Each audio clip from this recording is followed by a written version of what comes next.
Cette journée a été instituée depuis le 14 novembre 1991 par la Fédération internationale du diabète ainsi que de l'OMS.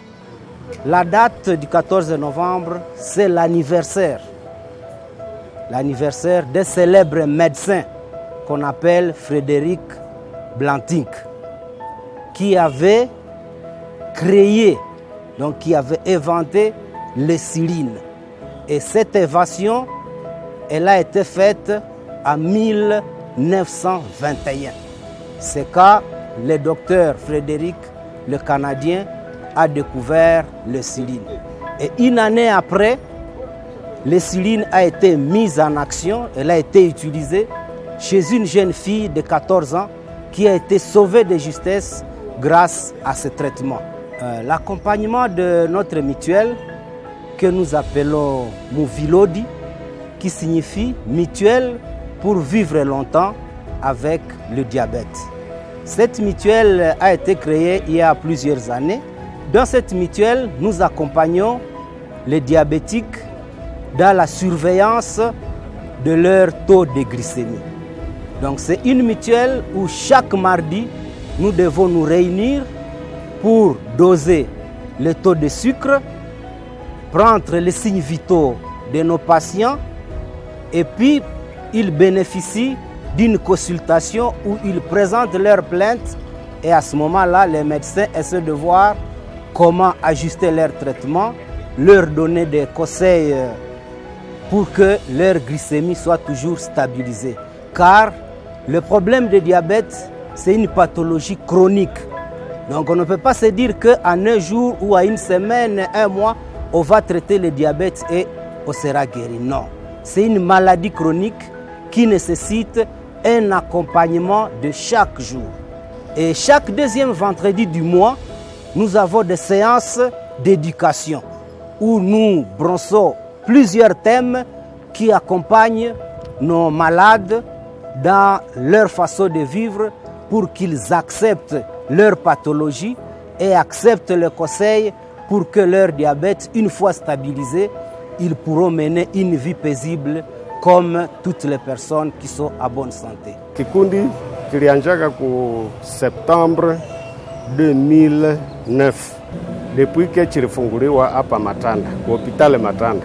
Ilikuwaka initiative ya Dr. Kalima pamoja na Dr. Directrice wa hospitali Sir Katsongeri. Wakati tuko nafuata mafundisho inatusaidia kujikinga kubia mingi, kwa sababu tulikuyaka hatujui kitu. Nilifikaka kule na niko mzaifu sana, mwili naregea, mwili nachoka, lakini hizi siku mimi nakaa quartier Kalemire, mimi natokaka kule na mguu sana, mimi napenda mpaka hata katedrali na mguu sorte ya sport, kwa sababu kuko na mafundisho kamili kabisa yenye biko wanatufundisha ndani ya hospitali. Timu mpaka leo wakati mimi naona hata mjamaa au bie mtu ndani ya quartier yangu ya Kalemire, basi namuelezea mambo yote yenye mimi naonaka kwa hospitali ya Matanda. Lakini magonjwa yenye mko nayo iko magonjwa yenye ilifomu na itika. Wanaita maladie chronique.